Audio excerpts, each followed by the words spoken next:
set a basic tone for the evening as we get into a serious conversation about reparations, debt of all forms, not just national debt, but also climate change.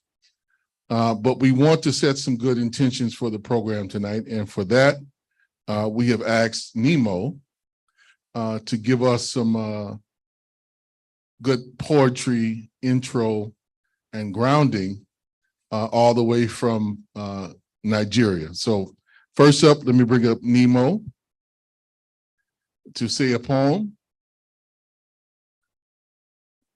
I know Nemo Bassi. He gave a name with like you read names I never even heard you articulate before the other day. But I want to bring my brother up to give us a short poem and to get us started.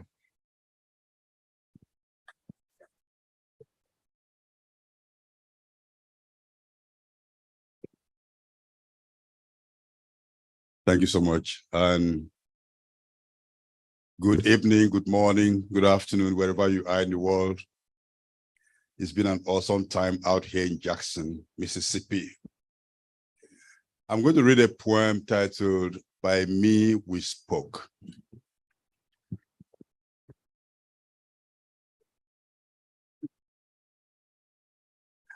I'm going to read a poem titled, "By Me We Spoke." Originally, this was written concerning the stolen art pieces that the imperialists stole in the 17th century from Benin Empire, and are only now beginning to return them piece by piece. So these artifacts can also refer to humans. All right, here we go. Stolen across swollen waters. To you, thousands of us were pieces of wood, tusk, brass, merchandise to tickle the fancies of heartless merchants and enablers of violence. But you were wrong.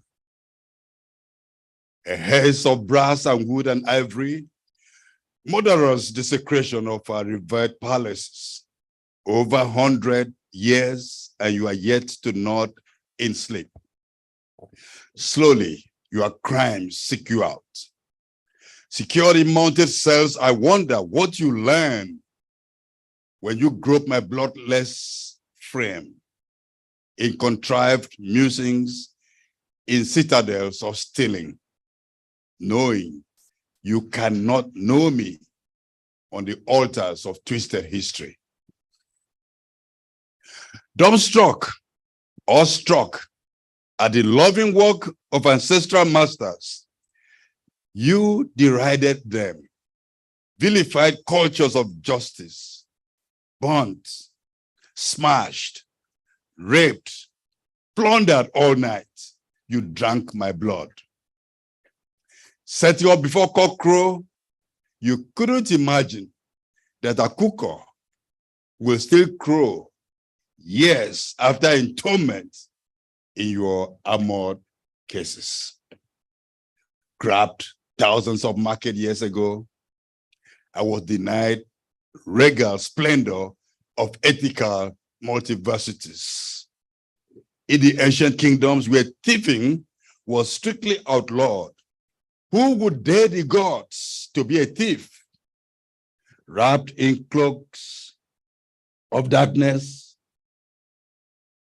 hopeless but trying to escape the spite of a society run on honor and love. To you, everything was game. To you, everything is game. With power, you assume the right to plunder. With might, your imperial right to grab. Obnoxious culture grab. Still, you seek a continent grab.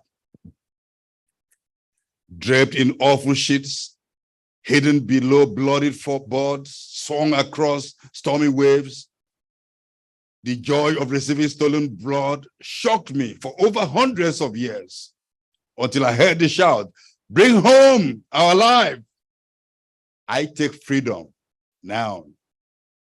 Freedom. Let me escape those dreadful eyes. Those stares and whisperings pierce my soul. The sheer wildness and aloofness of false connoisseurs, scheming wicked plans to disembowel my essence.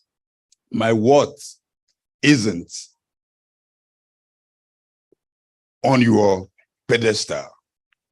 My what isn't on being on your pedestal. I must go home. Ancestors did not cast me to be a spectacle. By me we spoke. By me we speak to generations long born and gone, and generations yet unborn. The flashing of the Ada, the flashing of the Eben, all speak volumes as we celebrate life and caution against evil. I am going home. Oh, that I may be touched by the blessed clay. Oh, that my children may look at me and hear the rhythms of the past and warn against the madness of plunder. Breaking from awful bonds, we rise from beneath bloodied boards, swung across stormy waves, the helpless joy of receiving stolen blood. Your greedy, bloody fangs shocked me for over hundreds of years until now. Collectively, we shout, "Bring home our life." We take my freedom. Reparations now. Now. Thank you.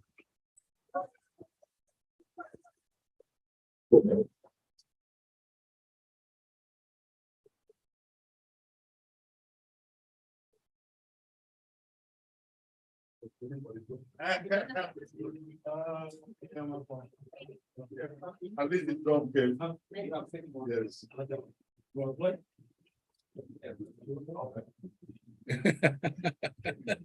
Is there another?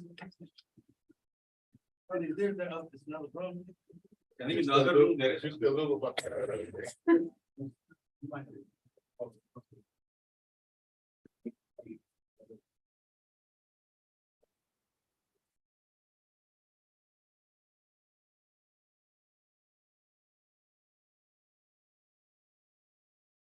Come on, give us some while we wait. Give us some while we wait.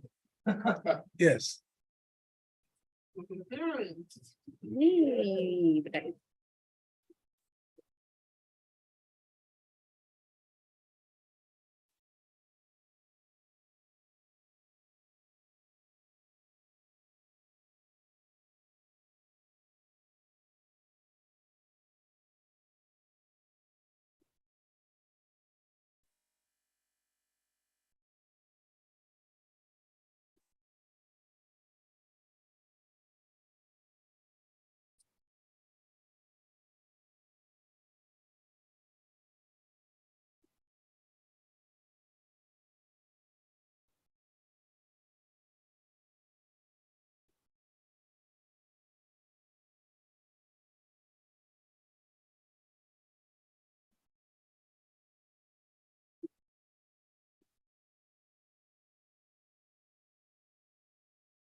Okay.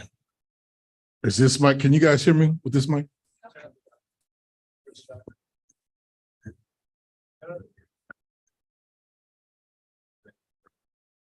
Which one? There it is. You got it. Okay. So again, welcome. On behalf of Cooperation Jackson, I'd like to welcome you all here for this critical program on reparations and the construction of a new international order, which is something that we are striving to do. And for those of you who are okay. And for those of you who are tuning in or will be watching this later recorded, this conversation is part of an ongoing conversation that's being conducted by four organizations that have come together to put a series of dialogues and exchanges together to do a sharper level of framing around some of these issues. And those organizations are the Global Working Group Beyond Development, the Eco-Social and Intercultural Pact of the South, Cooperation Jackson, and Institute for Policy Studies, IPS. So we are engaging in a series of conversations with the aim and objective of producing some analysis that we can share with social movements and social actors and activists beyond those of us sitting here to have a greater impact in shaping the conversation and the narrative and to give us more tools to work within our social movements. So those of you who are listening and attending, we encourage you online to make your contributions through statements, to also raise questions that we can take when it comes to a question and answer session of this, because we don't want the conversation to stop here in this room or with the end of this particular evening's dialogue. This is something that we need to really sharpen up on.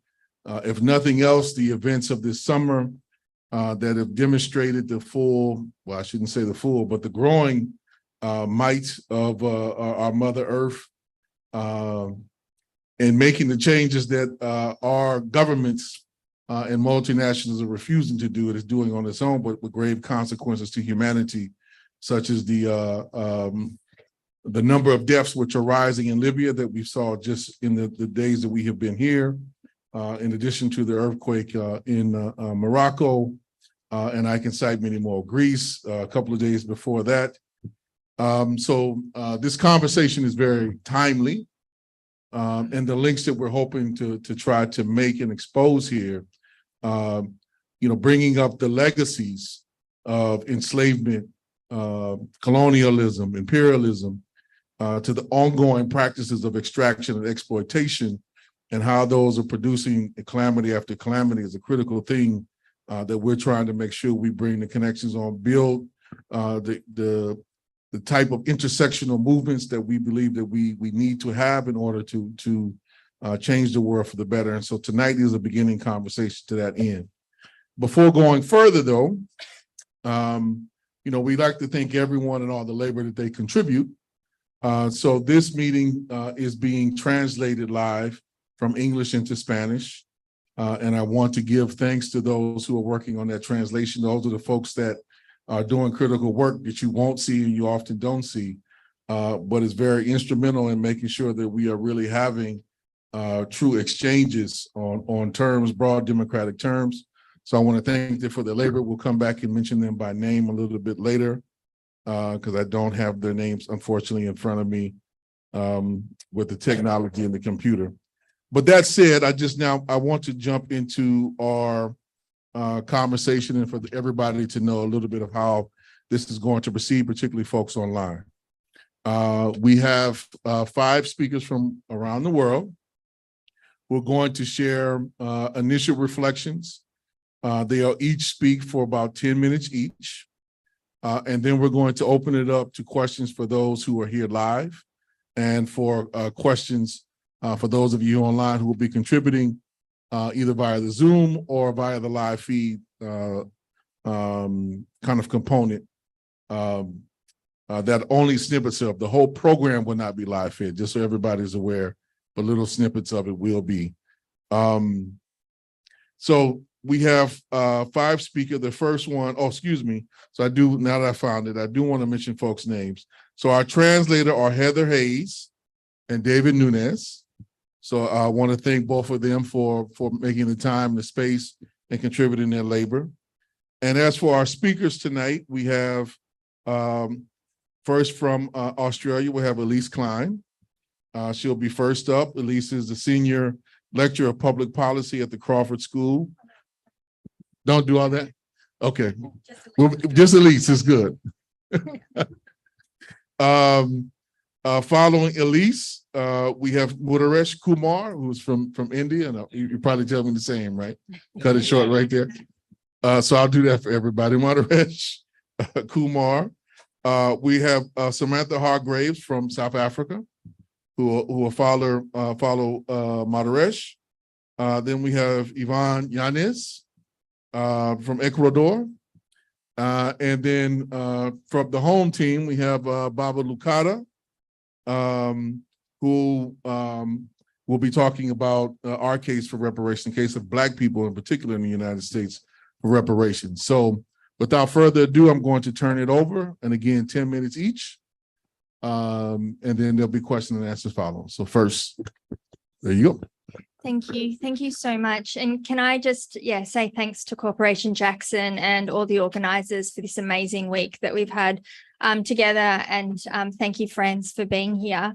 I also want to acknowledge the country that we're on, the country of the Choctaw. And I want to acknowledge all those that have worked this land. I also want to acknowledge the unceded lands in which I live and work back home, the lands of the Ngunnawal and the Ngambri people. And I pay my respects to all elders, past, present, and emerging. We give these acknowledgements back home to make visible the ongoing colonisation that we're living in, to acknowledge how country was never ceded and never ceded to the British. So I'm not sure how much people really know about Australia in here, probably except the spiders. Everyone seems to know about the spiders. But we are a colony, and with ongoing colonisation, it's not something in the past, it's the present, it's an ongoing process that we're living. And the key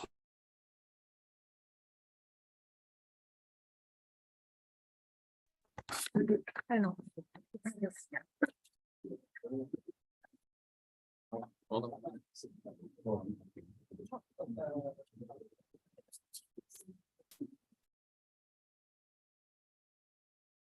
You just have to reset it. It might have been British.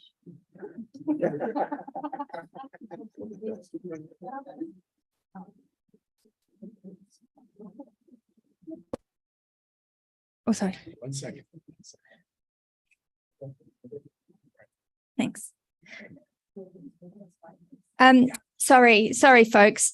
The key point about Australian colonisation is, that it never ended. And when the British arrived, they stayed, we stayed, and built a whole society on top of the 250 nations that had already been there since time immemorial.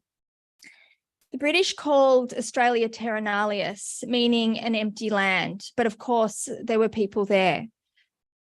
Colonisation has many faces around the world. In settler colonies like Australia, but also like the US, like Canada, like Aotearoa, New Zealand, like Israel, there's a particular colonial logic that plays out, and that is around the elimination of First Nations people, rather than sort of a focus of work, although, of course, here you have both going on.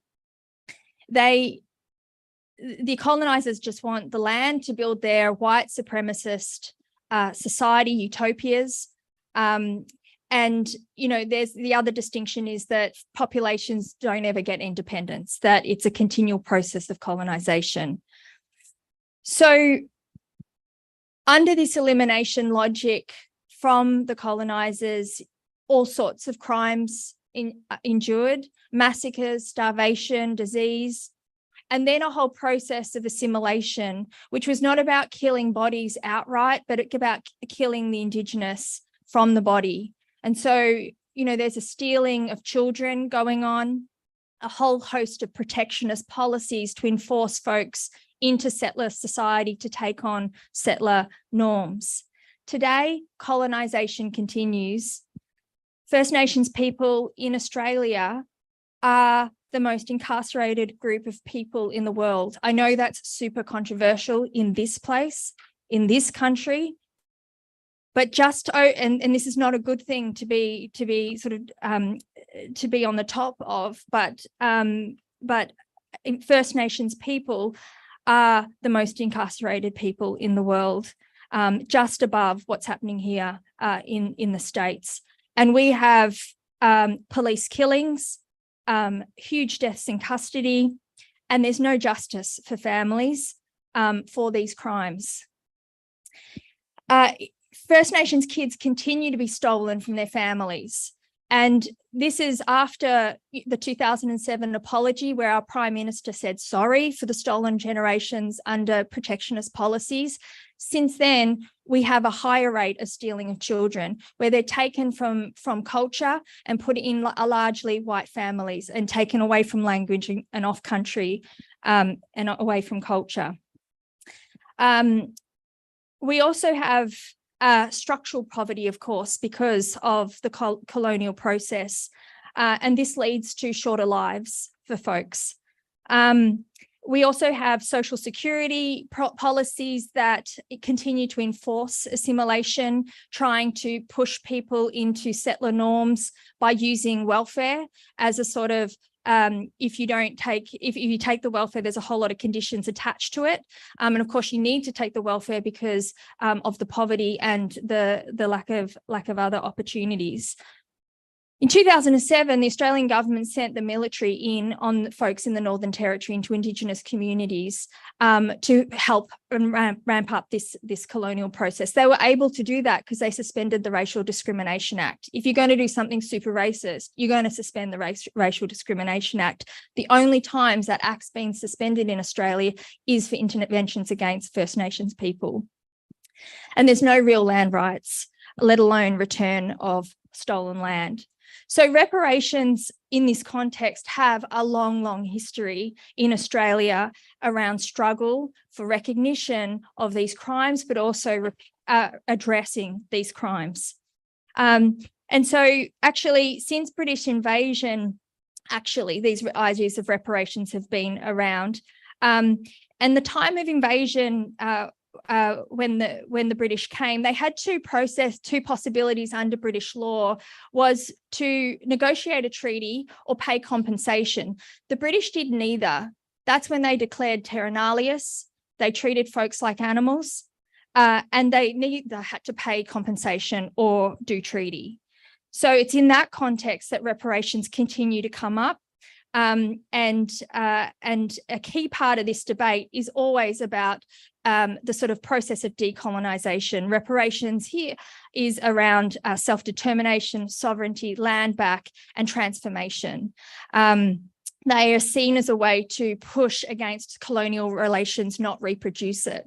Unfortunately, though, when reparations have been paid, they're often used by the state and the judiciary as one-off events that are more like compensation, that they're almost like a payment for colonisation to continue.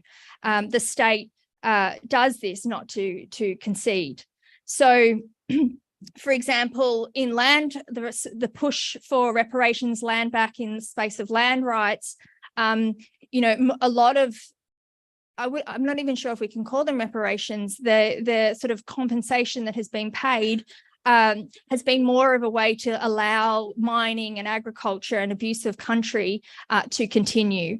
Actually, in the early days, it was also seen used as a way for assimilating First Nations people into economic development. Particularly up the north, there was a white supremacist policy which still continues to come up around developing the north to sort of push back the white fear of folks migrating to the top of Australia. The stolen generations, there's been compensation payments around stolen generations, but which are pale insignificant in the amount of what should be owed to the abuse and the severity and the severing of culture that went on for families that were subjected to that. We also had a whole raft of stolen wages where under protectionist policies, First Nations folks they had to work as indentured labour, but they weren't given any money, or the money was withheld by the station owners or the mission managers, and it was never paid. It was always held, and still to this day.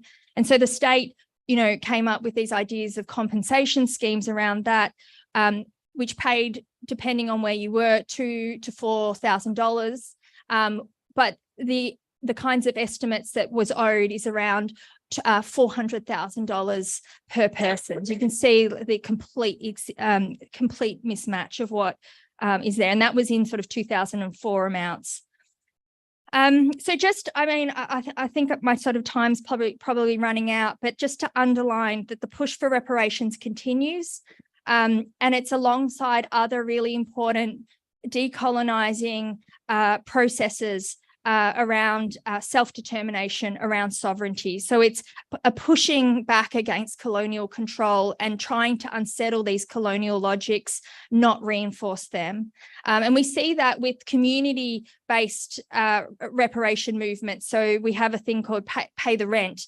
So settlers like myself, we can pay money, rent for living on stolen land. And the money that's used with that is underpins a whole lot of important revival projects around looking after country, reviving governance arrangements, and all sorts of really cool work. We have a vote coming up shortly, a constitutional recognition, a referendum vote, but the real push is around treaty, and that would be an agreement between the sovereign to sovereign nations, sovereign First Nations, an agreement making there. And I think the sort of hope is that, reparations discussions will really ramp up around the push for treaty. The final thing I'll say as a settler is that reparations, I think, is so critical for the ongoing logics of the colonial state. So even when we get treaty, the state will continue to try and colonize. We see this in Aotearoa, we see this in Canada. They have treaties, and yet the state still continues to colonize. And so I think, the idea of reparations as transformative is important to keep, that colonial logic unsettled. Thank you.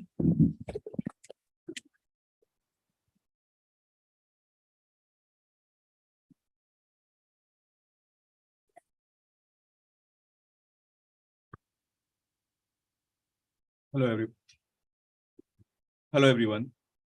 So I'm going to talk about India, and I'll talk primarily around the fact that we're talking about reparations and construction of a new international order. I'm looking ahead 10 years and thinking that we are talking about historical reparation, but then in the climate crisis, there is more to come. Libya is happening, just happened. So many people who have been displaced. This year itself, forest fire, irrespective of east or the west or the north or the south, developed world, developing world, natural disasters are happening everywhere. So there is one set of historical reparation, but then there are future set of reparations which are coming. And are we ready to deal with that? And who is going to deal with that is a question we must ask. Because I'm thinking India as a country today is claiming that it's one of the rising superpowers. It has just taken over China in terms of population. It's in the top 5 economies of the world. It has big ambitions. It just hosted G20 meeting in Delhi. And what it did. And I think one needs, and then it's also one of the leading countries inside BRICS. the new Quad formulation, which is between Australia, US, and others. India is involved there. But then what's happening inside India? And that will give us a picture. Can we really depend on India, or for that matter, South Africa, which we will hear about, or Brazil? These are the rising powers, that they will create a new world order or international order in which will really help us in securing justice for historically marginalized communities and communities who are going to be marginalized. Because there is a new set of people who will be added to this. Now, for India, we have a prime minister who belongs to world's, quote unquote, under quotes, the world's largest political party. It's a right-wing Hindutva fascist party. That's what it is, which is targeting systematically. The sole idea is that in 1947, when India got divided, it was divided on the lines of the religion. And India was meant to be a Hindu country, and Pakistan was meant to be a Muslim country. That's what they think. But that's not how the India got divided, and that's how India came to be. We chose to become a secular country where Hindus, Muslims, Sikhs, Christians, and all the religions will live and thrive. India has second highest number of, in terms of population, Muslims up after Indonesia. So we have 200 million people, Muslims, living in India. And that particular section is being targeted through all kinds of means: attack on their cultural practices, on the food they eat, in terms of whatever you can think of. The hate crimes, what we are talking about in terms of like how Jews were targeted in the Nazi regime, under Nazi regime. That's what is happening today. It's not that the world powers don't know. Biden doesn't know. Macron doesn't know. They all know what's going on in the country. They have their missions functioning there. The G20 just happened, and President Biden could not hold a press conference in India along with Modi. Why? Because our prime minister till date, in 9 years of his rule, has never done a press conference. He's against press conference. He doesn't talk to media. He talks a lot. Every day he's talking. Every week he's talking. But he doesn't talk to media in open press conference where open questions can be asked. Since he can't do it, so he won't let anybody else do it. And that's the rising power we are talking about. So it has neo-imperialist ambitions. And why I mentioned this recent happening with Biden, because he went to Vietnam, his next stop after Delhi was Vietnam. And there he talked about that, yes, I talked to Mr. Modi about rising hate crime and human rights situation in India and freedom of media. He couldn't say the same thing while being in India. So that's the nature of thing we are talking about. So it's a rising authoritarian tendency where we have one nation. Their motto is one nation, one leader, one language, one election, and one corporation. Corporation, why? Because Adani, which is the biggest one, the biggest corporation, for a very brief period, it was one of the world's richest person, Gautam Adani. That's very close to Modi. So there is a rise of Hindutva leader, there is rise of a corporation, these two people. They are the ones who are dominating everything. Now, why I'm telling all this? Because when BRICS happened, when BRICS was born, it said that BRICS will put up a challenge to the World Bank hegemony, to the IMF hegemony, that it will be the voice of all the oppressed people and others. What has been the BRICS situation today? These China and India, they don't see eye to eye. Russia, we all know what's happening there. South Africa, Brazil, and India. Three of you can keep talking. So now these two are like not going to talk to each other, or they are the bullies in the classroom. So how do you actually deal with them? So BRICS has just expanded itself to include 6 more leaders. G20, it was an elite club. India was happy to have a place there. Now what they said, okay, we will also bring Africa Union there. So Africa is also there now. Africa Union is there too. So my point is, there is a neoliberal regime, the rising neo-imperialist powers, and they have the ambition, and they have the ambition to join the existing club of elite. political elite, global north. They don't have any interest in representing and democratizing power. Their interest is not in democratizing global power, and this we need to understand. When countries like India veer towards authoritarianism, then it's not a danger just for us Indians, but it's a danger for everybody else. Because South Asia, Pakistan is unstable, Sri Lanka is unstable, Bangladesh is already veering towards authoritarianism. And this is 24% of world population we are talking about. If 24% of world population is politically unstable, this is not good news for the world. So that's one point. So they want to maintain the status quo. They're not interested in democratizing. Moving on, what do we do as a people's movement? As those who are interested in questions of reparation, who are interested in putting together and bringing justice in the world? I think the illegitimacy of a state has been established, that they are no longer representing people's interest. They are controlled by corporations and captured by the global elite. In such a scenario, what we can do is continue to emphasize for people's sovereignty, continue to build people's power, continue to build projects of alternatives, which we can actually showcase and keep saying whenever they tell us that there is no alternative in the world, we can show to them that, hey, this one exists. This is around the cooperative economy. This is around solidarity economy. This is around how can workers-owned corporations or worker-owned factories can be managed. How can we have farming which is there and we can work around it? The fact that changing the narrative that green jobs, this transition business and the green jobs creation, there are a lot of people are already in green jobs. Our farmers, fisher folk, people living on the natural resources, they already have green jobs. You cannot give them anymore. So the idea is to continue to say that we already have things and this is what we want to build and we will continue to build.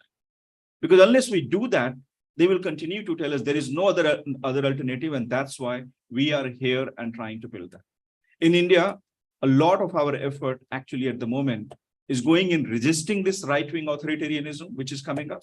But at the same time, and simultaneously, we are not going to wait that when they will be out of power, then things will be fine. No, because we know the other political party which will come, the opposition, economically, they have the same logic.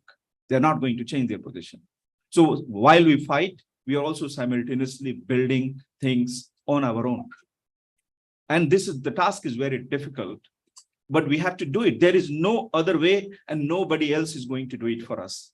So I think the message is clear that what in 1 week we have seen here in Cooperation Jackson and the kind of things you are trying to do in the heart of the imperialism and the capitalism, that's something which we are taking as a hope from. That if these folks can do it here in such a situation, then in India, where we are, we still have a lot of things in our hand and we can continue to do so. So thank you for having a very fruitful exchange and a visit for us. And what we only wish to say that when we talk about India, the Indian state is very different from Indian people. And we should not get fooled by the ambitions of Indian state, because that's a very different ambition. And that's not going to ensure historical reparation and not historical justice. Thank you.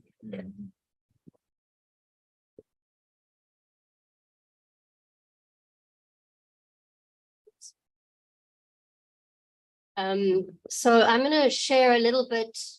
Am I coming through here? Yep. Yeah, okay.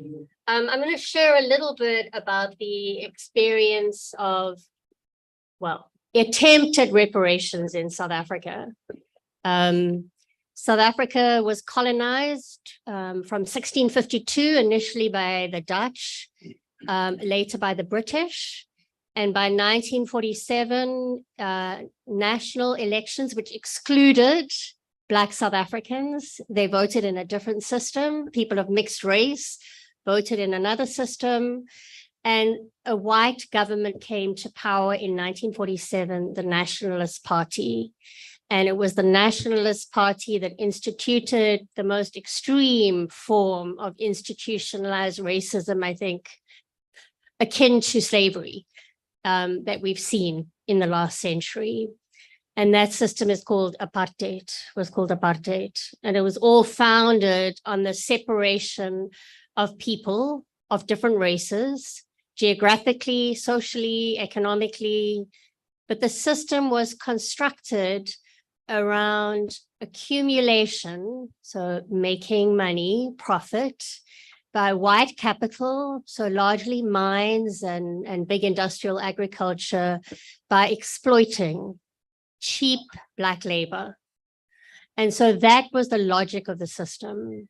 So South Africa was liberated through a combination of factors. There were armed wings to many of the liberation movements. There were extremely well-organized movements. I mean, we had the most vibrant trade unions, civic structures, church organizations, all supported in solidarity around the world. But the process of bringing South Africa to liberation was negotiated. It was not won through war. It was a negotiated settlement in which the ANC, together with other Black liberation movements, were at the table with the National Party and under pressure from a lot of actors globally. So the World Bank and IMF, they wanted to see a stable democratic South Africa under a neoliberal market system, certainly in no way the initial socialist aspirations of the ANC. By the time the ANC came to power, there was already agreement that South Africa would pursue a market logic to everything. So, and that is what happened. So despite the fact that there'd been well over a century of exploitation, of terror and violence, of land grabbing, of exploitation of labor, we landed up with a constitution. People say the South African constitution is marvelous. It's not. It's a constitution that cemented the economic system that was in place.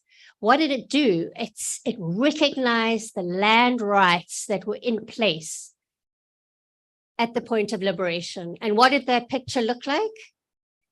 87% of land was held by white people. 7% of the population held 87% of South Africa's land. And the majority, being Black, only had 13% of the land mass in South Africa. And the land question, and I've been very inspired by the focus here on land back. The land question was at the very heart of the struggle in South Africa. People fought for jobs, for dignity, for freedom, for social services, but more than anything else, given the way in which land is seen by African people. Land is the source not just of economic wealth. Land is, it's cultural. Land is where the ancestors are buried, where there are long historical ties to land, where land is not an asset, but it's a resource that is used by a collective, by a community. And so the one attempt at reparations was a land reform program, a land restitution program. We are now sitting, it's a market-based land reform program, which means that the South African government had to buy land back from white farmers in order to redistribute that land to Black South Africans. Absolute failure, as you can imagine. We are now close to 30 years into a new democracy in South Africa, and only less than 20% of the land stolen has been returned. And even that has been a challenge, because if you are going to restore and repair damage, people need to be supported to rebuild their lives on the land. Otherwise, the reparations is empty. And the problem is that the state failed people. When Black people return to the land, they return to the land with no support, no systems, no market extension, no subsidies. So this is one dimension of reparations that has failed. The other dimension was the establishment of what was called a Truth and Reconciliation Commission. Again, the basis of this was reconciliation. So what happened there, between the period 1960 to 1995 was the focus of the Truth and Reconciliation Commission. The commission received 22,000 cases, numerous, I think 2,500 amnesty applications, and awarded amnesty to members of the security forces, politicians, senior members of the military that had been involved in the persecution and the perpetration of violence against Black South Africans. The basis of it was negotiated and about amnesty. So at the point of transition, amnesty, a blanket amnesty was applied across the military, across the police, across apartheid level politicians. And that was the basis of an attempt at reconciliation. So what we saw in the commission, and I don't know, sorry, where am I in time? Sorry.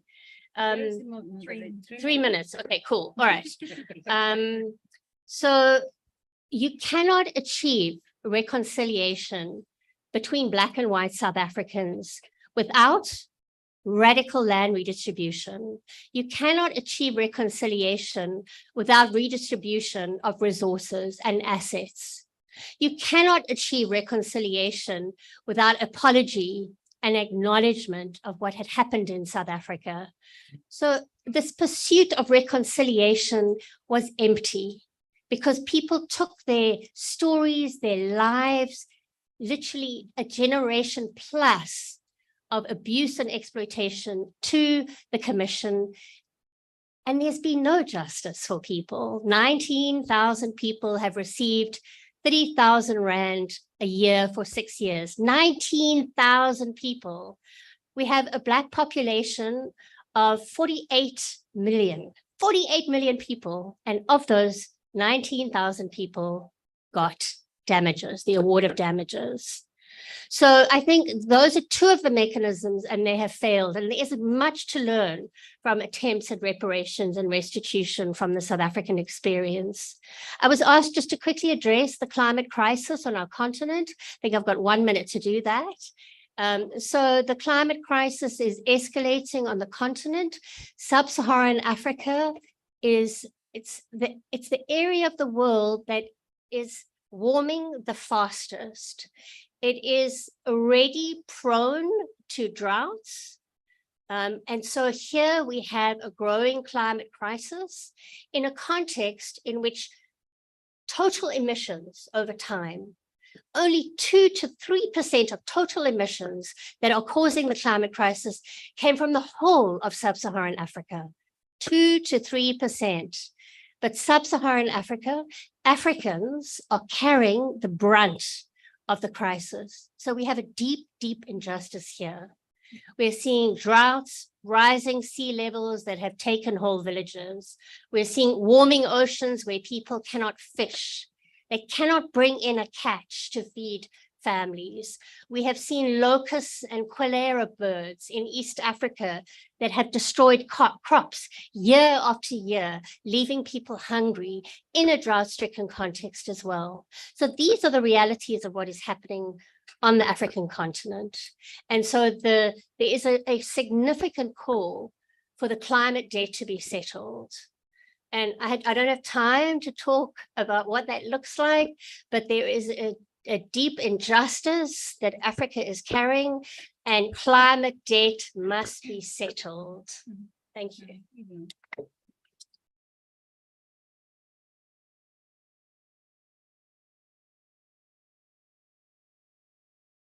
Thank you, Kali. First of all, I would like to apologize. English is not my mother tongue, so I talk with plenty of errors and invented words, or anyway. So I hope that you will understand. And also thank you for the translators, who is translator to my mother tongue, to Spanish, of what I am going to share with you.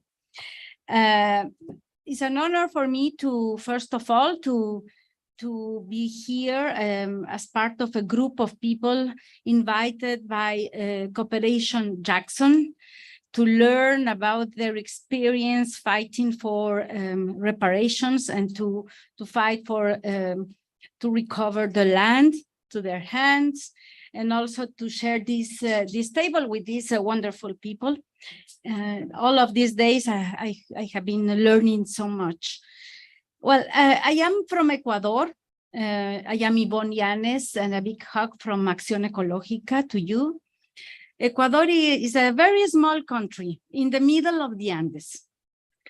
But it's a very diverse country with a lot of biodiversity and with a lot of different peoples, more than 14 indigenous nations, indigenous peoples, mestizos, Black people, campesinos, and many other people living in this small country.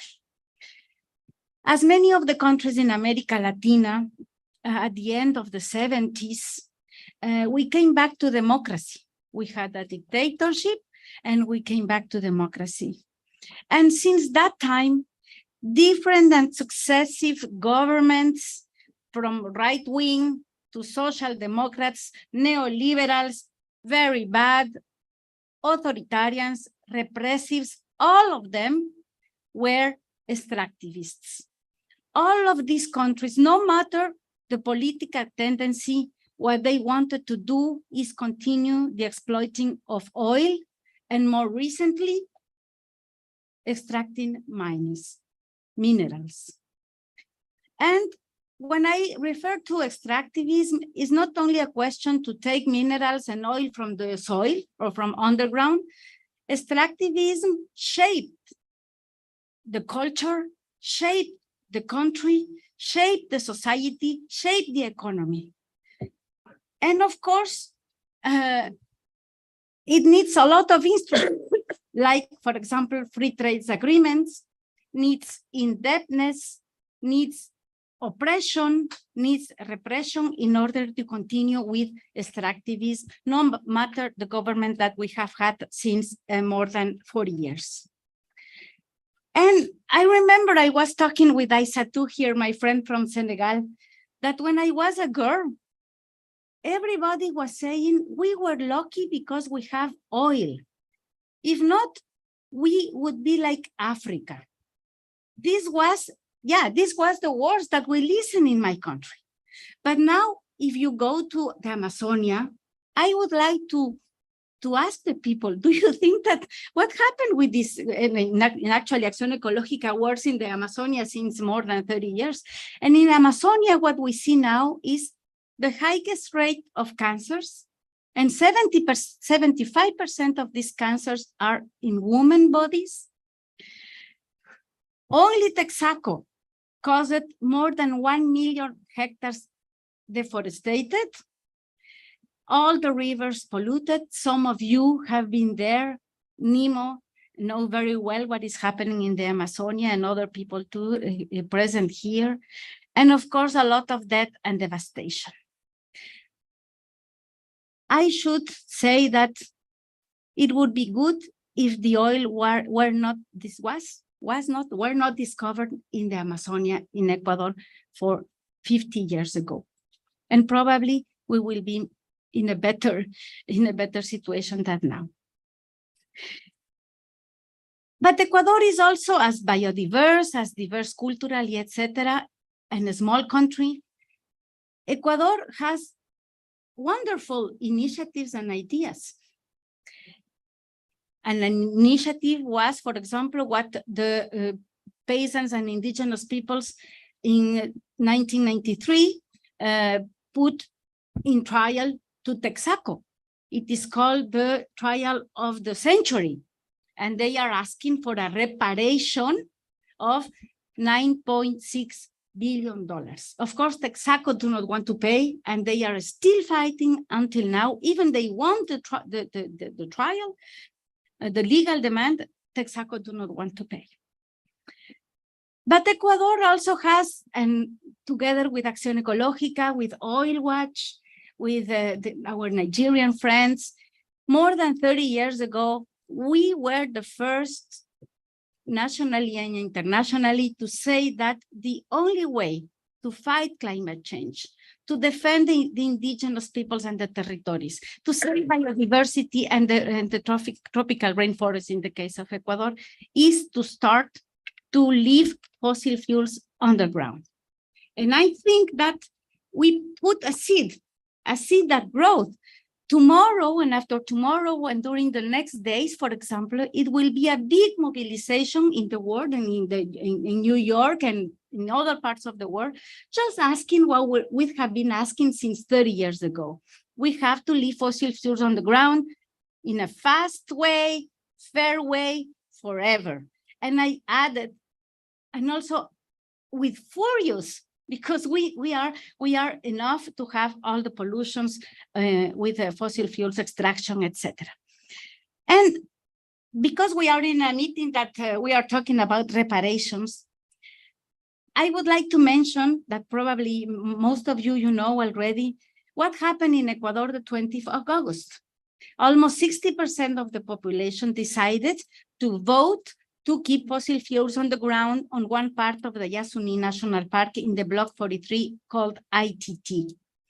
And what the people was asking with this referendum is that the national company Petroecuador close the wells, take all the facilities out of the place, start a process of reparation in terms of restoration of the land, restoration of nature, and also restoration of rights, of course, of the people that are affected or was affected or is being affected now by the oil activities in this block ITT.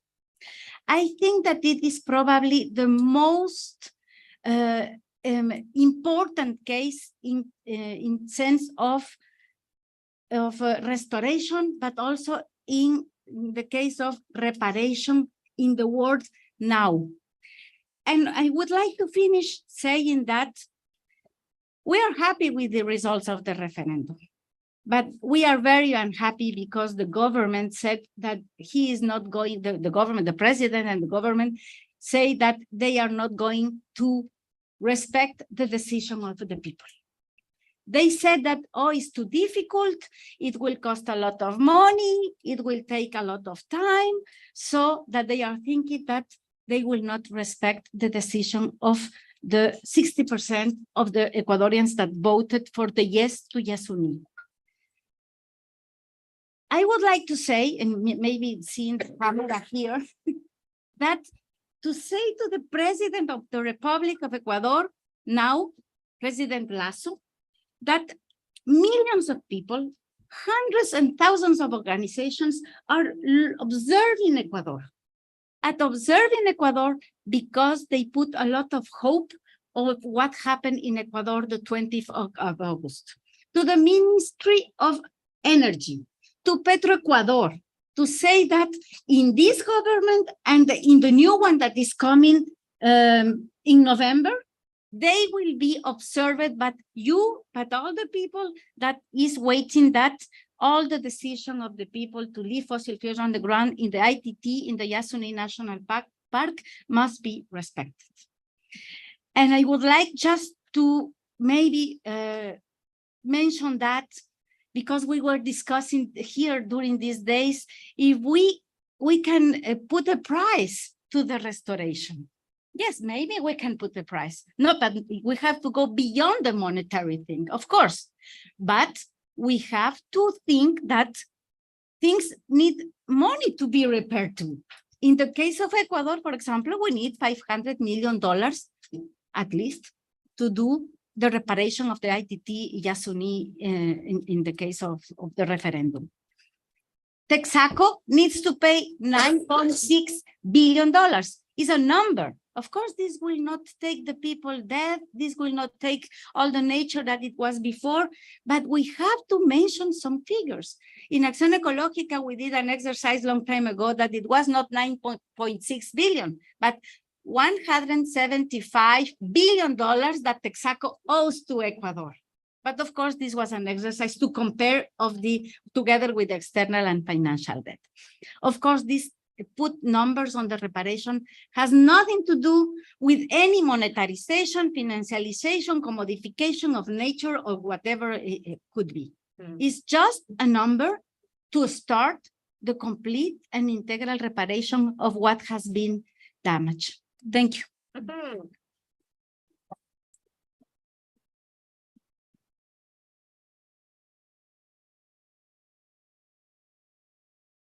Mariaco. How are you? Good. One of the things that we understand about the United States of America, the Africans that are here, is that our reparations movement is participatory. It's not just, me trying to educate you in terms of what happened, but you giving me some feedback so that I can be comfortable talking to you. So one of the things that we want to do in order for this to happen, I need you to help me. We want to wish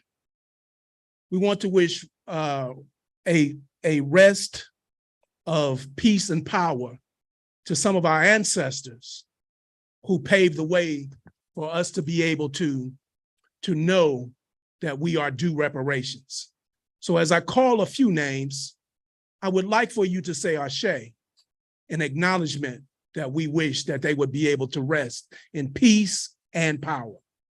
So we call the name of Callie House. Ashe. We call the name of Amari Obadeli. Ashe. We call the name of Queen Mother Moore. Ashe. We call the name of Reparations Ray Jenkins. Ashe. We call the name of Queen Mother Dorothy Benford Lewis. Ashe. We call the name of Baba Hannibal Afrique. Ashe. For those named and unnamed, we say. Ashe. For those known and unknown, we say. Ashe. And we give thanks to the Creator for all the blessings that were presented by these elders and these ancestors. And so we say Ashe. Ashe. As we continue with a participatory initiative for reparations, what I want you to do for me is those who are on my right side, when I point to you, I want you to say Harambe. And those on the left side, I want you to say for reparations. Harambe. For reparations. For reparations.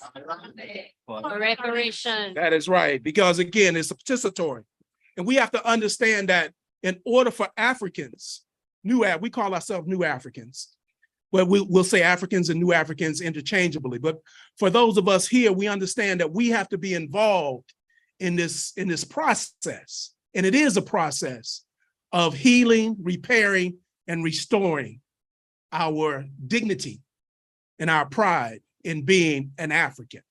So as we do that, we have to go back and we have to look at what created the harm that we have to repair. We call that a Ma'afa or a Holocaust. Our Holocaust began, we begin to record our Holocaust in 1619. We know it began much earlier than that, but that's when we begin to record the Holocaust of the New Africans, those who were snatched and brought to North America and into the Western Hemisphere, period. So from 1619 to 1865, we had to endure enslavement. So we would think that the Holocaust of the Ma'afa was over in 1865. But when we go back and reflect on our experience under white domination, then we realize from 1865 to about 1965, we had to suffer through Jim Crow and other forms of governmental sanctioned discrimination.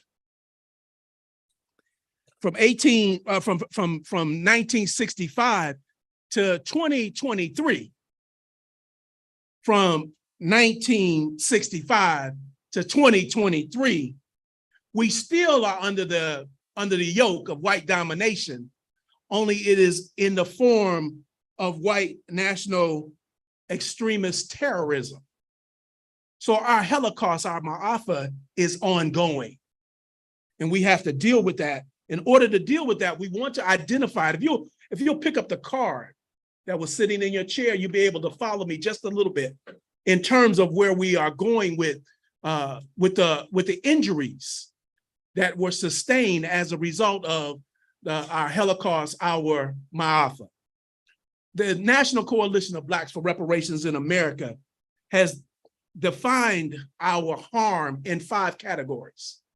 Those 5 categories are miseducation or education, if you will, health and wellness, judicial injustice, wealth theft, and the most important one, of course, is identity theft. So our effort in terms of the restoration, repair that we move toward as New Africans in the Western Hemisphere is directed toward re-Africanizing ourselves, regaining our African pride, our African identity.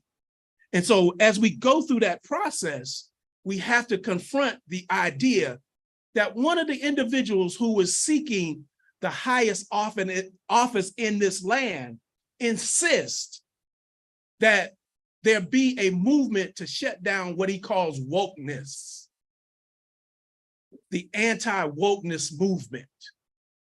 And what is that? That is the idea that it is a good idea for the citizenry to be asleep intellectually. But yet you want that same citizenry to compete on a national and international level. So we see the contradiction. And as we see the contradiction, as New Africans, what we do is we call on the wisdom of El-Hajj Malik El-Shabazz when he told us, we declare our right on this earth to be a man, to be a human being, to be respected as a human being, to be given the rights of a human being in this society, on this earth, which we intend to bring into existence by any means necessary.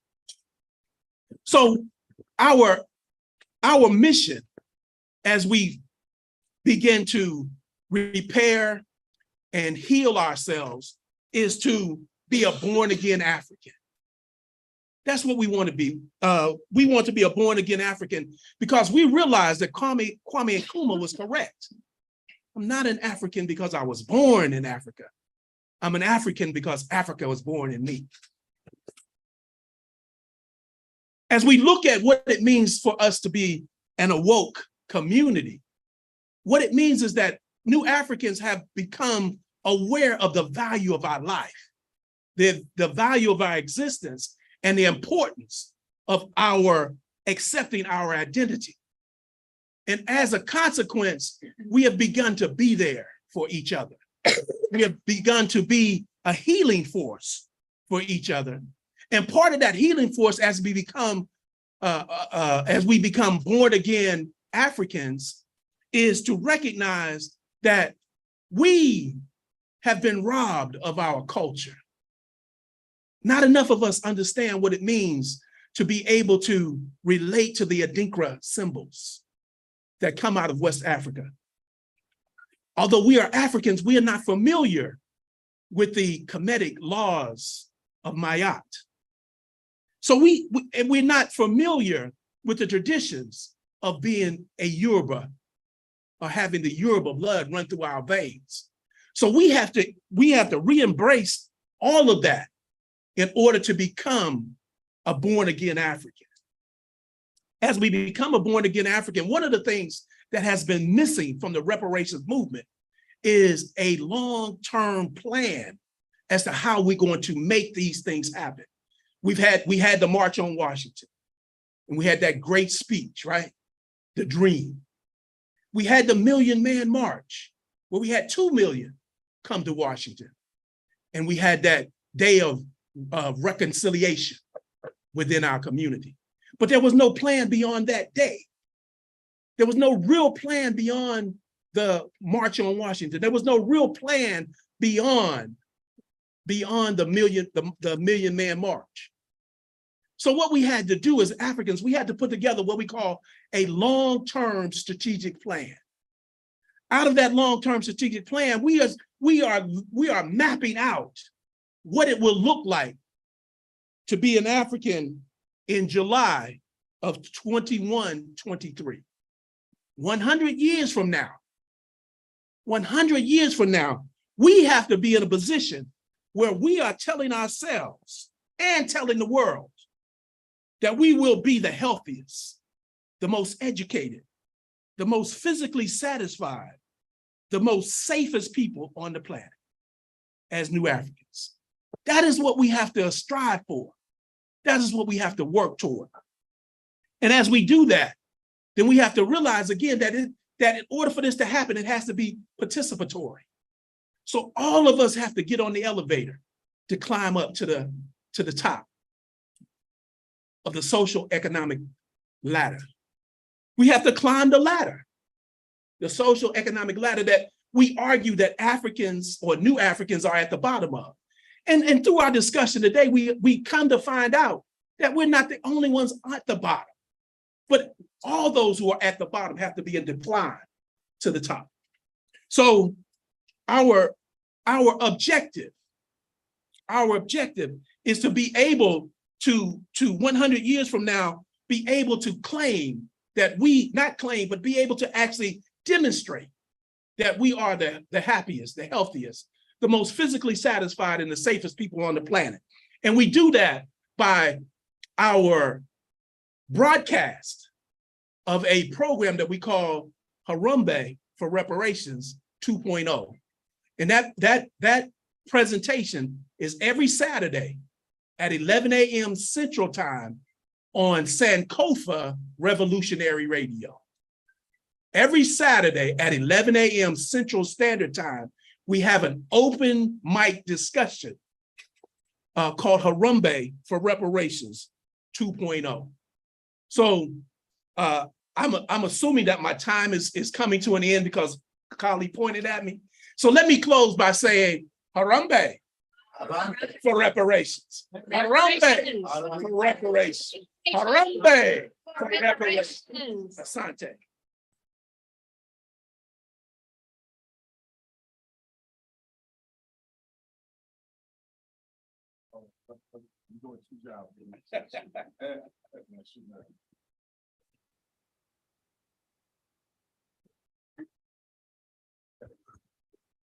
Let's give them a round of applause one more time.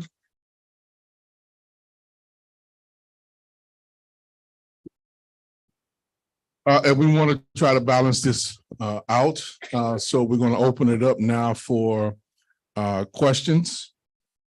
And the questions could be panelists asking questions of each other as well, okay? Not just a one-way kind of direction. And if folks can be monitoring any questions that come up, we'll deal with that. So we'll open it up to the floor. Questions. And what I'll do is hold the mic here. So if folks who are here can walk up so folks can hear you on the microphone. Hello, thank you so much for your presentations. My question is, since all of you are from very different parts of the world, different governing structures as well. Oh, I'm Michaela Stith. I use she, her pronouns. I'm from Anchorage, Alaska, and I work with the organization called Native Movement, fighting for the rights of Mother Earth and Indigenous peoples. My question is, what do you think that anyone on this panel or any of us in our own movements can learn from your particular fight for reparations? Okay. I think one of the things that we have learned this week is that there's so much that we can learn from each other's individual struggle that we can use in order to not make the same mistake when it comes time to making our declaration for reparations. I guess the best example is the Reconciliation, Truth and Reconciliation Commission. When we look at that and we go back and we look at who got the reconciliation and what truths are really told, we have to make sure that we don't do that again.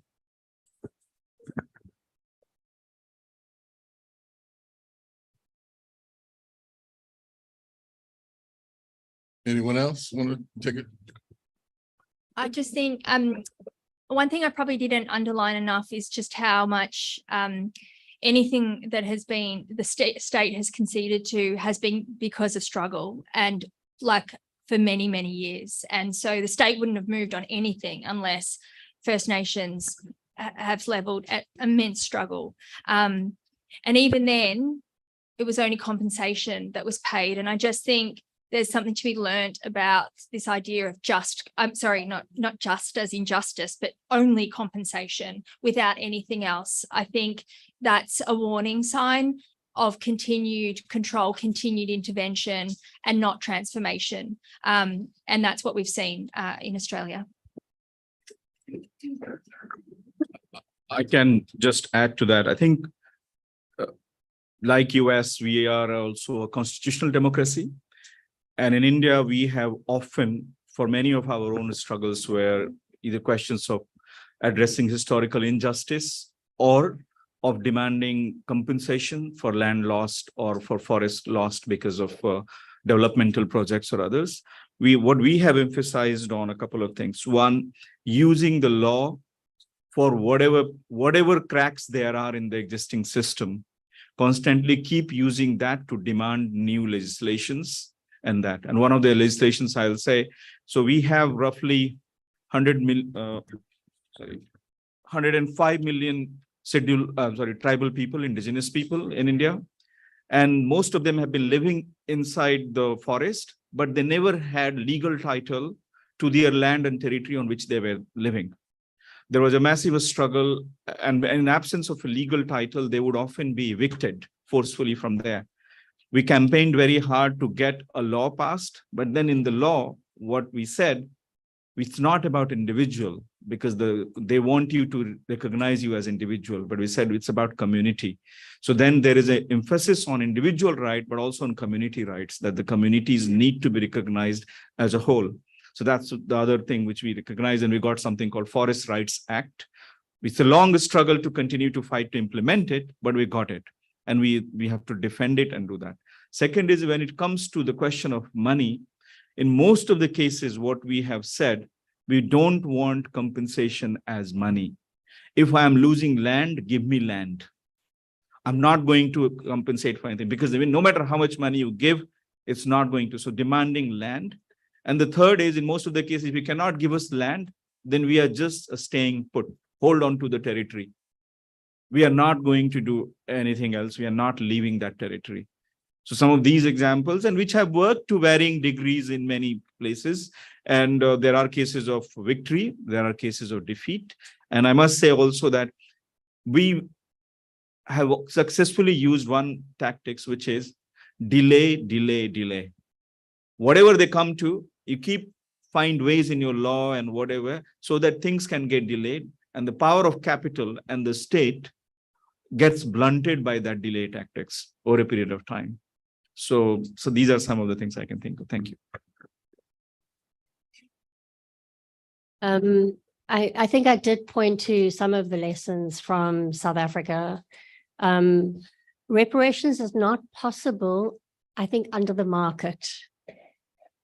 Reparations, our states, or whoever is the responsible actor to repair the damage, it should not be based on the market.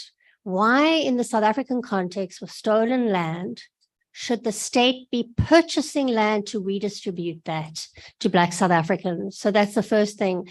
The second thing is that I think this question of when people have been responsible for gross violations of human rights, extreme violence, have taken and exploited I do think that amnesty is unacceptable. People need to be held accountable for that behavior. They need to be tried and they need to be imprisoned for that behavior. So amnesty is a cop-out. I think if you're going to repair damage, land is critical, but people need support to work the land, to build a life on the land. Farmers are unable to compete with highly subsidized products coming from elsewhere in the world. So you're setting people up to fail, and that is not what we seek through reparations, right? And the last thing is redistribution. If people have accumulated vast capital and vast resources through the exploitation of people and their labor and their resources, there should be radical redistribution of resources. What does that look like? There should have been nationalization of key companies, people who had made money through the apartheid system. That money should have been taken back as the basis for reparations. So those are some of the, I think, key learnings from the South African context. Thank you, Micaela, for your question. I think that in the case of Ecuador and the Yasuni struggle, I think that one lesson is that we never have to feel defeated. Even we lose one time, we know that we are going to win in another time. So I has been in several forums and fora in Europe, for example, and they always say, oh, how can you be so, so willing to win if all of these horrible things are happening? It's precisely because of this that we are continue fighting. And of course, and also we have to diversify our strategies, to use the state until a point, to use the law, creativity, of course, art, and of course, the struggle and the organization. For me, this is also the key of the reparation. And of course, everything full of joy. Joy. Any other questions? And please state your name. My name is Ibrahim Tiam from Senegal. The drummer.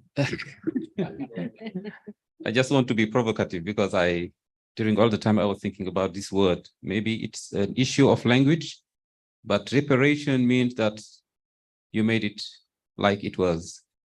And I have the feeling that for all the damage that has been done, it cannot be repaired.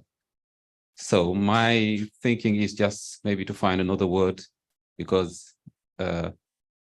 otherwise the oppressor will say, I did it to have a free consciousness, and it cannot be. That is just the thought I want to share. Thanks.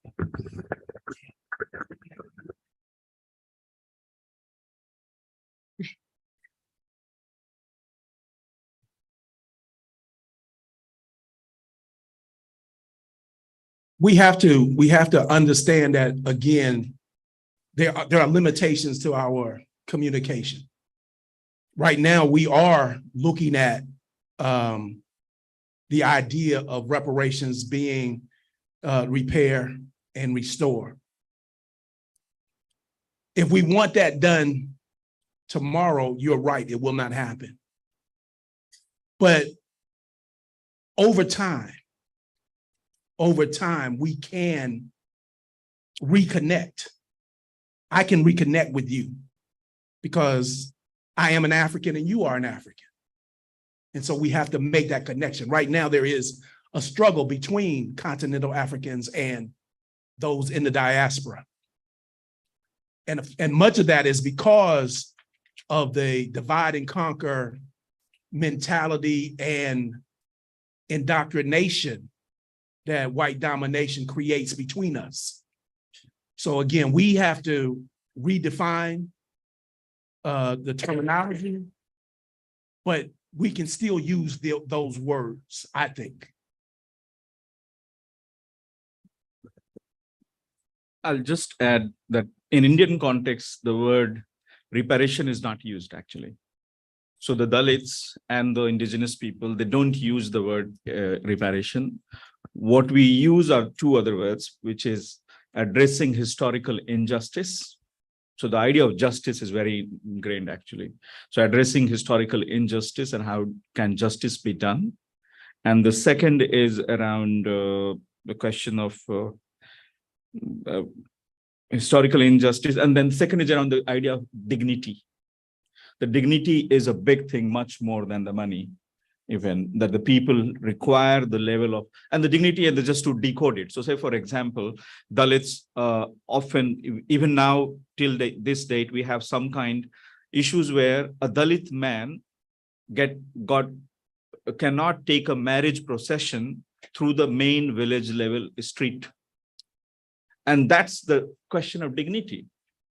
So they are like, we want to stand tall and have our marriage procession through the village road, main village road, which is dominated by other upper caste people. So for them, it's not a question of money or anything. It's about dignity, and this is our right. So the language of rights, justice, and dignity gets far more there. When it comes to the other crimes of past, then it's about land reform. So demand for land and resources, that's one is there. But the language, it's not in the language of reparation. It's the language of that, it's our right and we need to have it. And then there is a question of if something is taken away, then the compensation is something which is used. But that's because something is being lost. And that's compensation is in the form of land for land or the other things which I mentioned earlier. Thank you. I think it's a really good question. And I think it speaks to, just the different ways it gets used. I think the etymological roots of reparation comes from to make ready again. But my understanding about the European history of the use of reparations is that it was the winners get it coming back at them, the profits, the money, the compensation, whatever, it comes back again. And then because of struggle, it's been reversed. And that's where we sort of sit. But yet there's still, questions around, is it relationship repair? Is it debt, repaying of debt? Is it transformation? And I think, within context, it may, we have to just contextualize what we mean. I was also wondering about the idea of restore. What does restore mean? Why would we go back? But then, you understand where that is coming from. And back home, reparations is about transformation. It's about a forceful push against coloniality and undoing that. But yeah, everywhere, I think everywhere's different.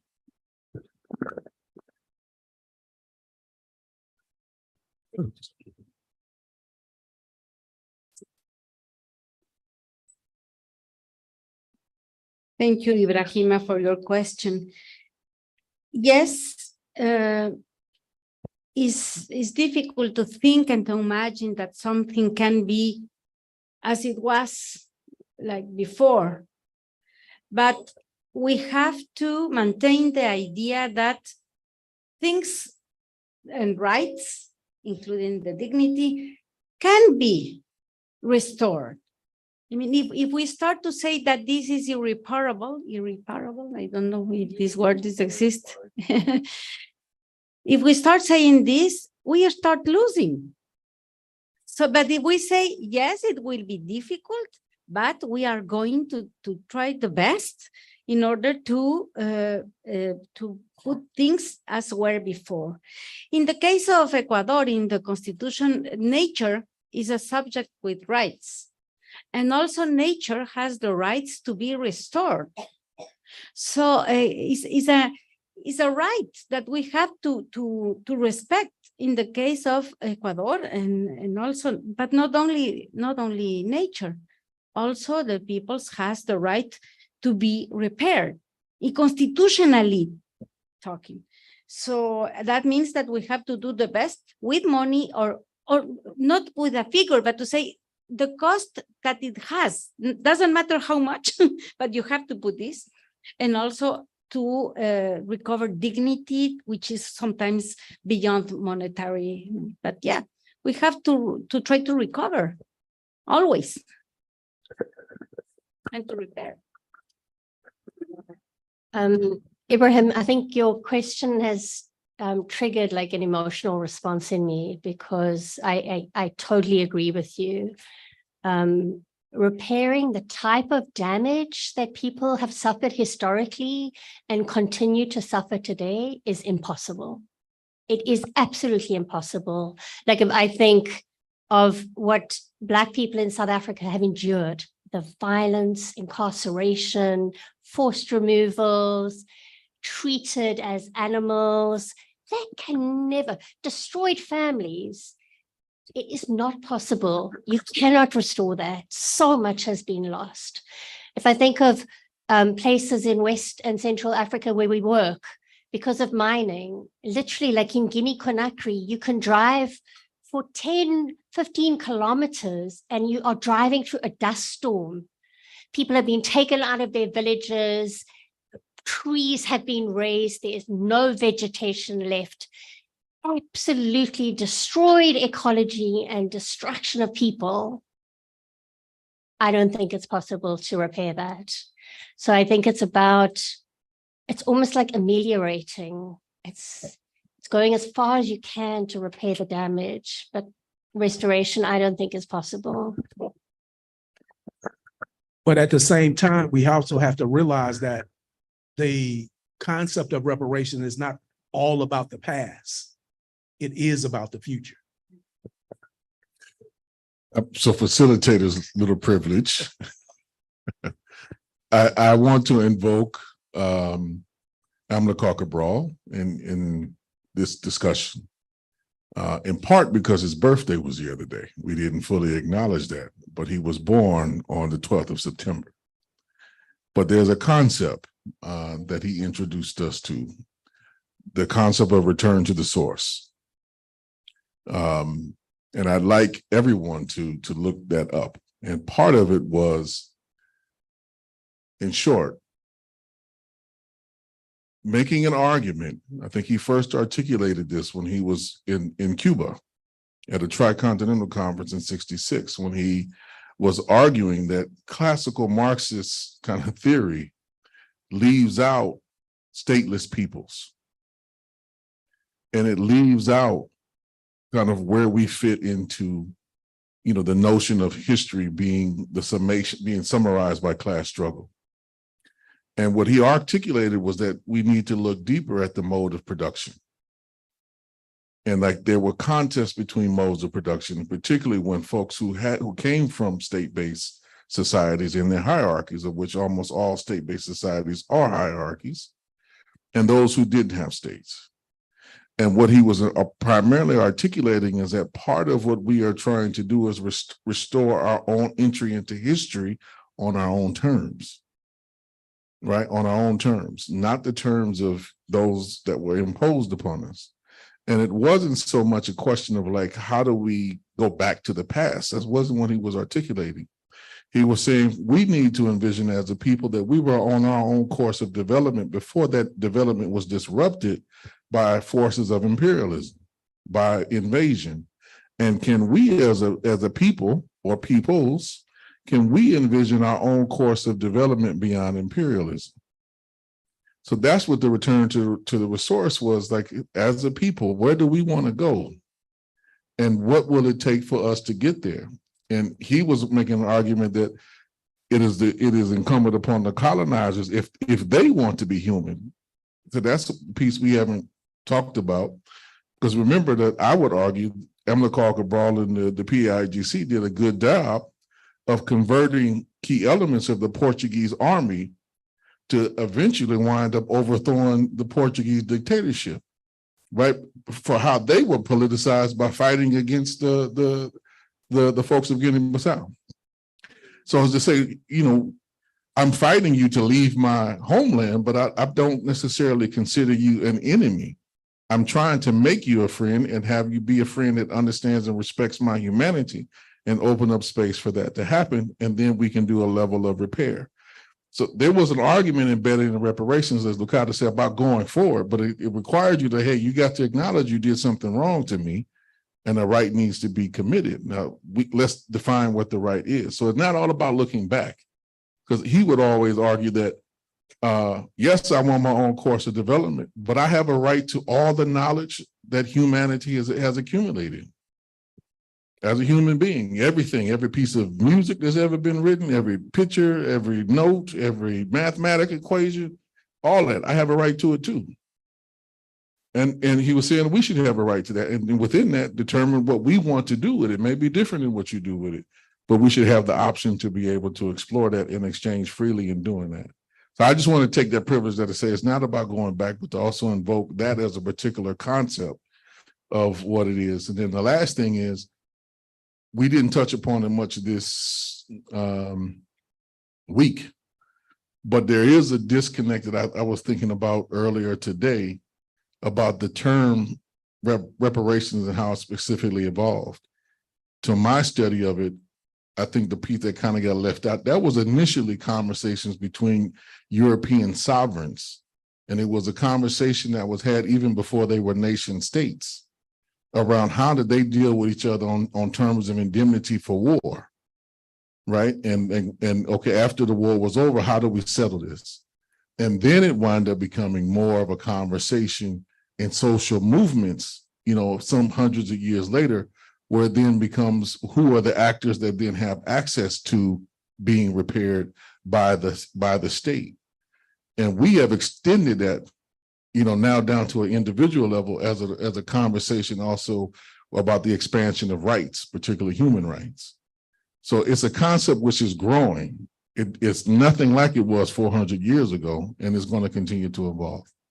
I'm going to stop there and shut up. There was a question back in the back. Please come up, ask your question, state your name.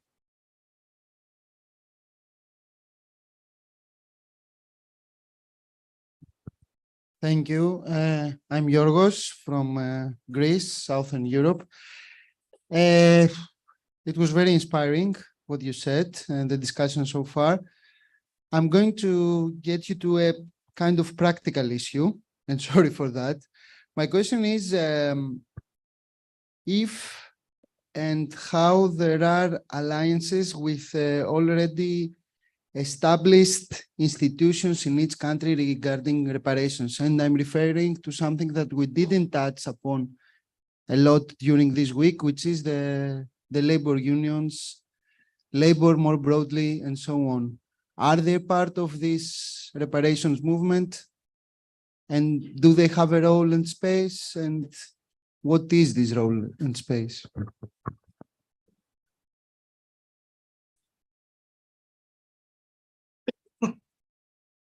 Take one liberty. Yeah.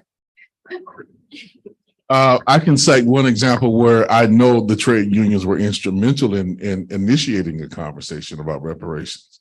That was in Haiti, right? And one of the key things that happened to Haiti, and some of the allies of the Lavalas government and President John Bertrand Aristide, when the United States government kidnapped him. Part of the reason why they were kidnapping was he was demanding reparations from France, right?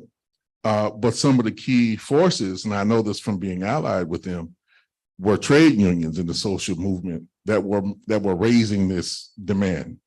So it's just an example of where certain movements in different countries enter in certain kind of conversations. It would take me too long to recount, I think, why those particular trade unions were raising that.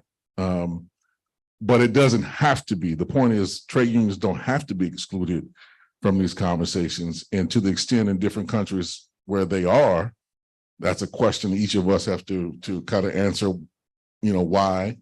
I know here we have tried to get the trade unions involved, and in Cobra, I know in Oakland, when I was there, our chairman was also a leader in one of the local trade union movement pieces there, and got resolutions from them consistently. But getting the whole trade union movement is another question.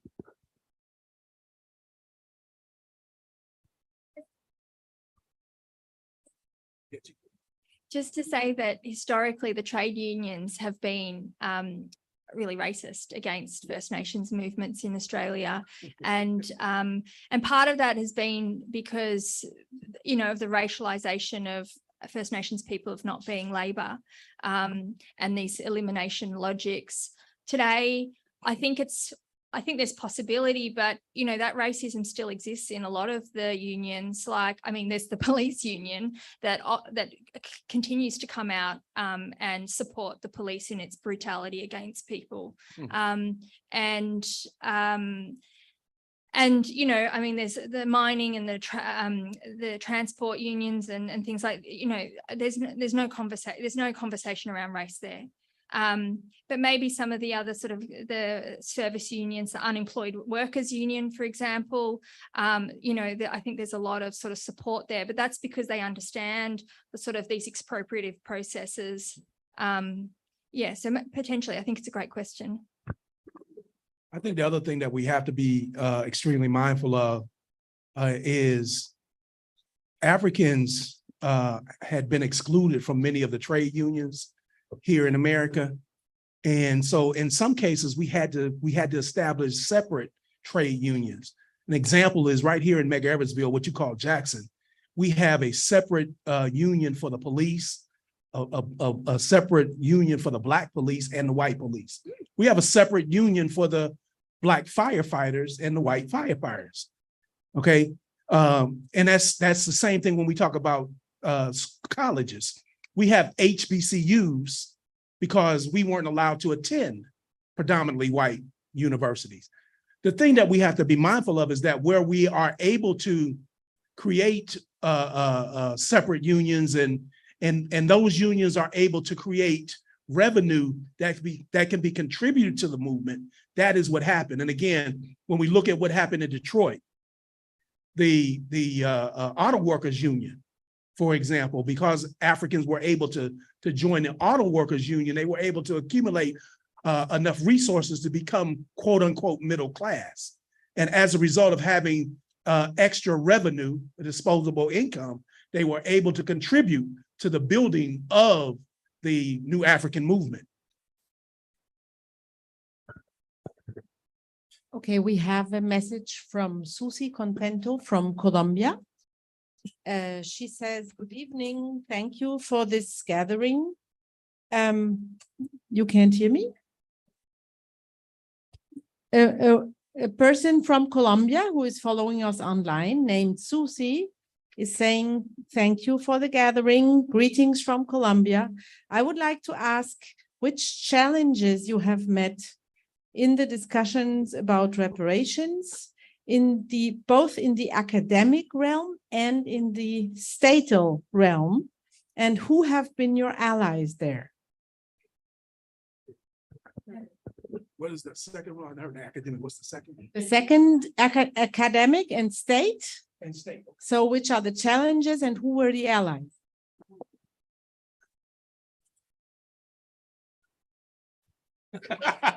Go ahead. Go ahead. No, you go ahead. Go ahead. Again, the academic realm, we've had the historically Black colleges and university who have produced scholarly paths or scholarly papers that have helped us to be able to move forward in our movement. There has been a lot of research as a result of the academic development through the HBCUs that otherwise may not have been accessible to us. The other thing is that we have been able to, in the form of the state, we have been able to place different Africans in significant positions. Again, right here in Medgar-Eversville, we have a new African who is the mayor of the city, right? He was born into the new African movement. So now he is the mayor and he's following his father who was the mayor prior to him. So these are some of the ways that we have been able to work the politics in order to improve our status as it relates to moving the reparations movement forward. I just wanted to tell a story about the other day. I was asked to speak on a radio show and at the campus, and a senior professor said to me, "Oh, but don't talk about reparations, will you?" And I said, "What?" And she said, "Well, you know, we don't want, like, because there's a debate at the moment going on around constitutional recognition, we don't want to, you know, upset that debate. We don't want to derail that debate." And I just really was gobsmacked, because I think it just speaks to the question around the problems in academia of its own truth telling. It can't even tell the truth. I mean, what's taught in universities is reprehensible often, in the erasure of whole histories of what is actually happened and actually what is happening. And I just think that was a reflection of it. So I think academia is often an enemy of itself. And to the reparations movement, although of course there are amazing academics around the world who have, you know, led this with community, but has also, you know, done a huge amount of work in this space. And I just want to say thanks to them for holding that space amidst an industry that, you know, tries to cover the truth.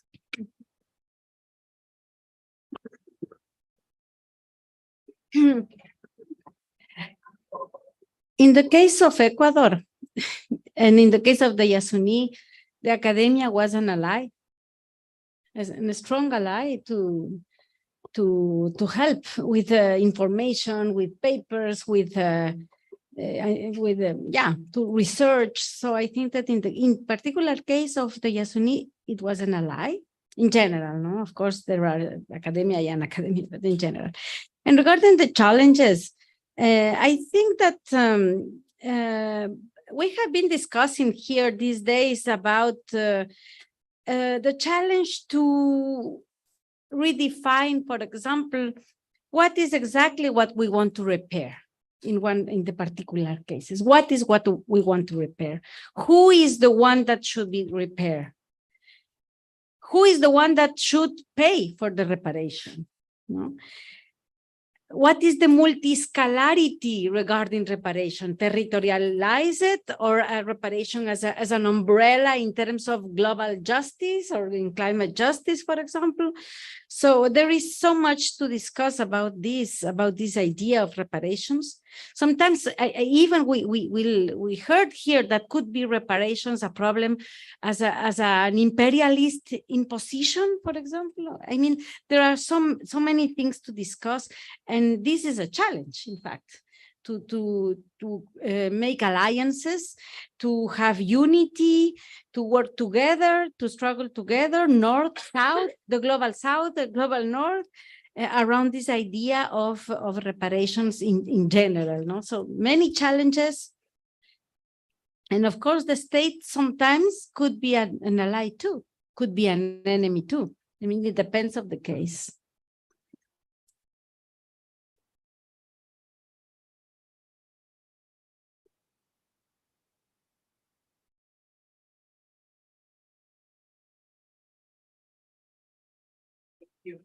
Thank you for your presentation.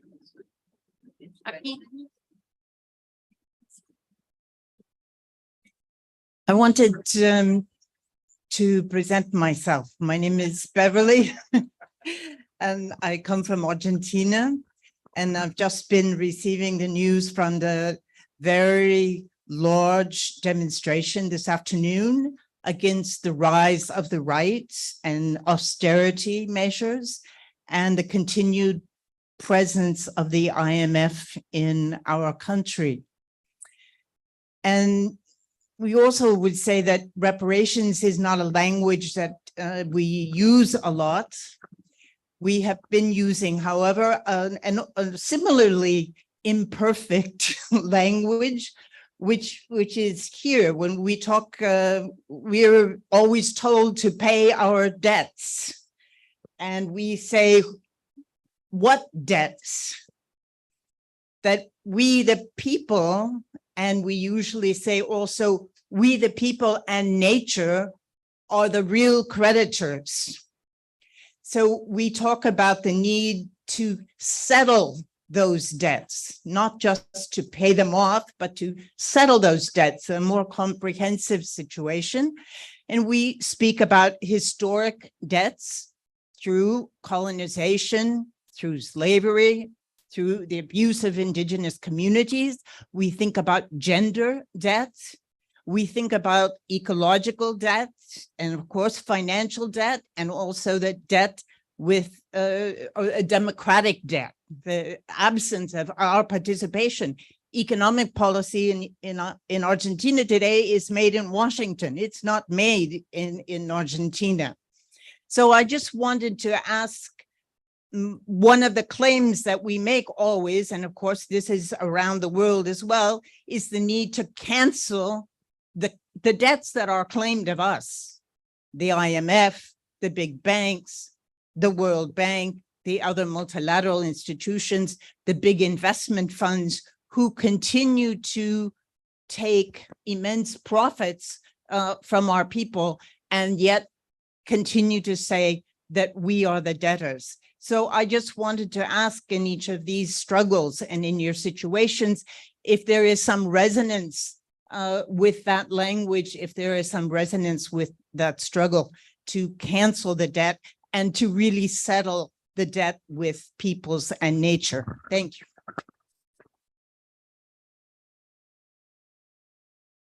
Yeah, I'll be very quick on that one. I think, so we have seen this evolve in history at different moments. When we had a severe debt crisis, then the language, what you said, was exactly that. It's illegitimate debt, cancel the debt completely and all. Today, our debt is increasing, but it's increasing precisely because of the government. So a lot of the anger and our own struggle is focused towards our government, because our government, through policies, is actually accumulating unnecessary, illegitimate debt, which then has an impact on everybody else, on its citizens. They are asking for debt for infrastructure, which we don't need. We need public buses, but they don't want to have roads and the public city buses in the city. They want metro, big metro, in a town which doesn't have enough population. They could work with public buses, but they want to have metro everywhere. Not small highways or roads, but they want to build airports everywhere, which we are saying, no, we don't want it. We don't want debt for this. So I think a lot of our own anger at the moment and the focus where we are at the movement, we are saying, let us not accumulate debt, not in our name. Don't do it in our name that we are asking for it. So that's the stage we are at the moment. Debt is increasing. It has increased quite a lot. But at the same time, the economy is that the Indian government is also giving debt to others. So it's like a give and take situation which we have got ourselves into. Yeah.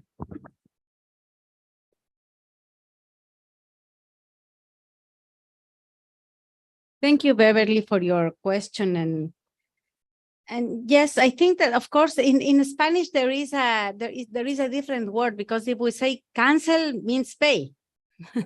Yes, in Spanish we say la anulación de la deuda. We have the debt disappear and be denounced and disappear. So the annulation, I don't know if this word exists in English, but this is what we call for. And yes, this is another great idea that from the Latin American social movements, we share with the world about the idea that we are not the creditors. We are not the debtors, we are the creditors, peoples and nature. And I think that this is something that we have to reinforce the campaign of the recognition of the ecological debt, social debt, gender debt, etc. But I wanted to mention now, to finish this intervention, is that now we are under a new threat regarding debt. And this is the swap debts. Climate debts, climate swap debts, or climate debt for climate, debt for nature, debt for conservation. And we have to be alert that this not only that doesn't mean any reduction, real reduction of the debt. In fact, that means that we are recognizing that this debt that we want to disappear exists. But also it could be a danger because the transnational conservation corporations could be the ones that are making business together with the financial system in order to grab land, in order to take advantage of the debt, with quotes, that our countries owe to the banks. So I think that, yes, we have to denounce these processes, these mechanisms, and we have to study more because most of the information is secret. So we have to look for more information and to organize, not only in America Latina, I know that also in Gabon, for example, and in other countries in Africa, is happening something like this. Yeah, just to be aware of what is happening. Also, I think we need to recognize that the politicalization of debt is a problem in the United States. The best example I can give right now is the idea that a proposal was made for the cancellation of student loan debt. The idea that debt would assist or help so many impoverished people, right? And all those impoverished people are not necessarily African, but the idea that it would ease the debt burden of impoverished people has the political machinery fighting against it. But of course, we know that is the case even when you talk about reparations. It's politicized rather than looking at it from a humanitarian perspective. We have a second and I think last question from the people online. There is no name, but from the question, I think it's also from Colombia. In a context of struggles against immunity in cases of human rights violations, impunity, how can we think of new, Yvonne? I'm trying to translate. So in a context of struggle against immunity in cases of human rights violations, how can we think of new forms of reparations beyond those that are economic, especially in the context of communities? And connected to what just was said, what do you recommend how to speak to the individual or collective victims for the constructions of means of reparations that would really satisfy them? How to build that relation? One last person, energy for our final comment. We've lost everyone in the room, to be very honest. It sounds like the conversation that we were having, I believe it was yesterday, and it sounds like we have to recognize the necessity for participation in the political system, and that participation has to be targeted at eliminating those who oppose humanity. Those who are against, again, we know that we have those that are just by nature anti-African. Well, some of those same individuals are class vultures. You know, they want to maintain their status over and above everyone else.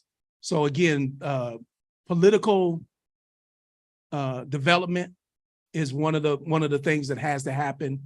The connectivity of those who are conscious of the humanity of man also has to be something that we work harder toward. And the elevated intellect of everyone has to be a goal of the movement, the reparations movement. Maybe just very briefly, and I do think we should close. But it has to be led by people. Reparations is constructed from below, and the people that are most directly affected by losses are the people that must define what the reparations look like. I think that's the bottom line of how we should be approaching this question.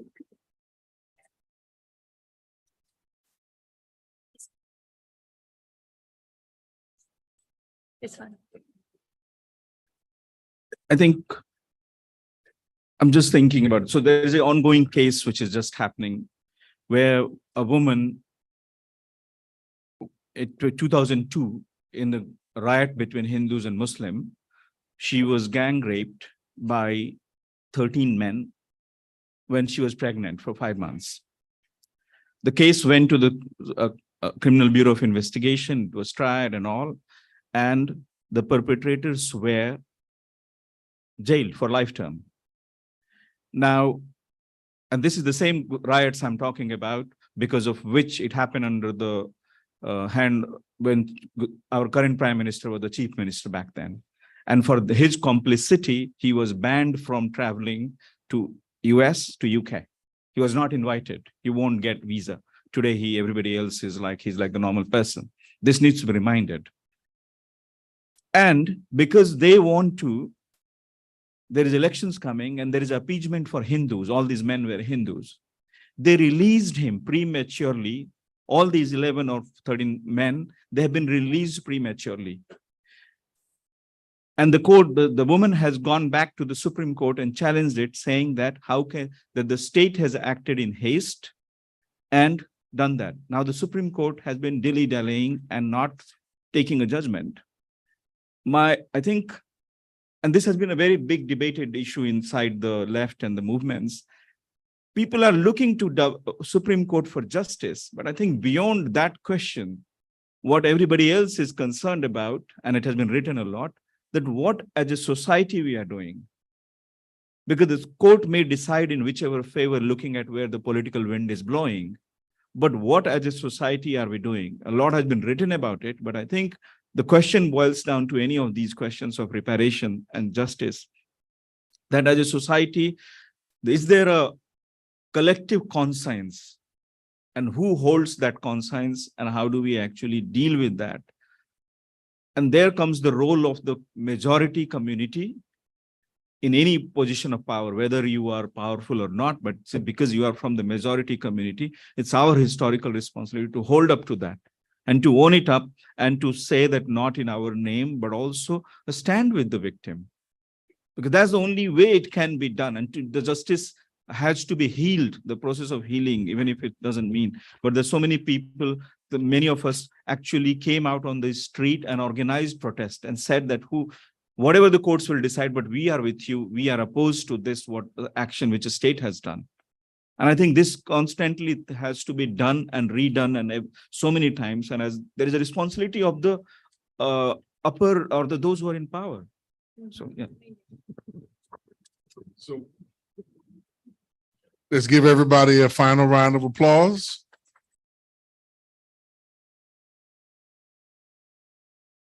I want to thank those who participated online. Definitely want to thank our translator, Heather and David. Again, give them a round of applause for their work and support. And give, Elise and Madaresh and Samantha and Yvonne and Baba Lucata a final round of applause.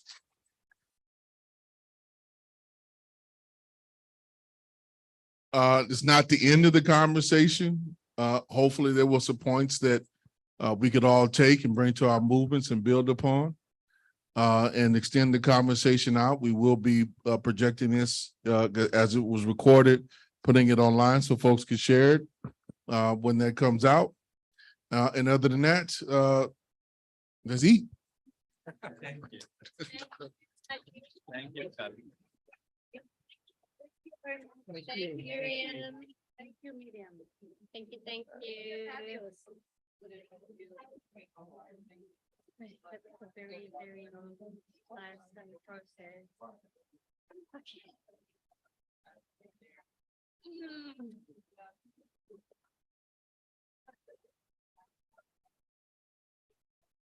That's okay. I'll leave it. Sorry.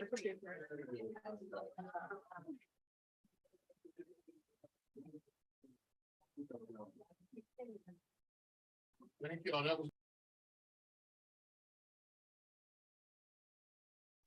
Muchas gracias, Heather. Gracias, David.